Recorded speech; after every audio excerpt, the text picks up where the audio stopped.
Күнүмдүк керектелүүчү азыктарды алуу үчүн базарга келген Чачикей Борпушеванын өткөн айдагы пенсиясы эч нерсеге жеткен жок. Анын айтымында азык-түлүктүн баасы өткөн айдагыга караганда дагы кымбаттай түшкөн. Өзгөчө социалдык маанидеги азык-түлүктөр, эт, суу, май, кумшекердин баасы болуп көрбөгөндөй өстү. Мындай кымбатчылык жарандарды кыйын абалга кептеген.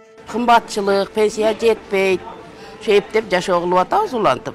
Эми 5000 алсам продукты этиң мынчадан болуп атса жетпейт да балам. Бала чака неберелер бар. Bir ayda 5 литр май алабыз. Эң курсы 3 килограмм эт алабыз. Ана картошка, пияз, сабыз, күрүч дегендей. Мурда 1 литр суу майдын орточо баасы 90 сомго чейин барса, азыр 150-160 сомдон сатылууда. Базар боюнча учурда баасы туруктуу кармалып турган азык жок. Азык-түлүктүн кымбатташы сатуучулар үчүн деле пайдалуу эмес. Анткени баасы көтөрүлгөн азыктар өндүрүлгөн өлкөдөн кымбат келип жатканын айтышат. Май баасы зависит от российского рынка, от производителей завода. Россиядан кымбат келип атат, ошон үчүн биз кымбат сатып атабыз. А так майга азыр эле кошулат 5 сом, 10 сом эле. Основная цена зависит ошол Россия завод производительдеринен да. Кайсы товарлар кымбаттады? Улуттук статистика комитетинин маалыматына караганда, 1 жыл ичинде өлкөдө күрүч 3 сомго, жогорку сорттогу ун 6 сомго, нан 3 сомго, уй эти 101 сомго, кой эти 132 сомго, 10 даана жумуртка 29 сомго, күн карама майынын 1 литри 71 сомго, картошканын килограммы 13 сомго, кумшекердин килограммы 25 сомго, чайдын 100 граммы 8 сомго кымбаттады.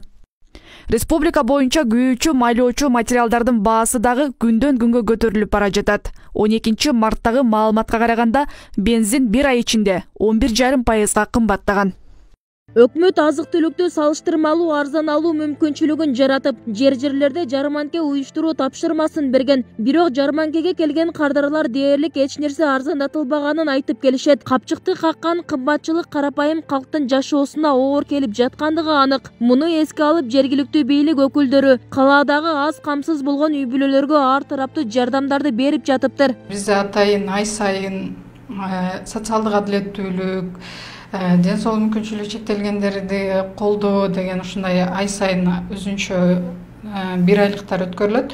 1 айлыктын алкагында 1000ден ашуун жаранга жардамдар көрсөтүлдү. Бул демөөрчүлөр тарабынан, мекеме ишканалар тарабынан 1 миллиондон ашык акча каражатына жардам берилди. Өкмөт азык-түлүк базарындагы бааны турукташтыруу максатында Орусиядан 1000 тонна кумшекер жана 3000 тонна өсүмдүк майын өз баасында сатып алууда. Аталган товарлар апрель айында өлкөгө жеткирилет. Ал эми күйүүчү майдын баасын ооздуктоо үчүн жаздын башталышы менен чийки мунай жана мунай өндүрүмдөрүн экспорттоого тыюу салды. Базар баалары күн сайын асман чапчы баратканы менен, бирок пенсия, айлык, маяналар көтөрүлө элек. Статистика комитетинин маалыматында өлкөдө орточо айлык 17 миңдин тегерегинде, бирок өлкөдө жумушсуздардын саны арбын. Мындан улам баанын өсүшү калктын абалын кыйындатууда. Бибисара Орозалиева, Шерзат Эгембердиев, 7 канал, Жалал Абад.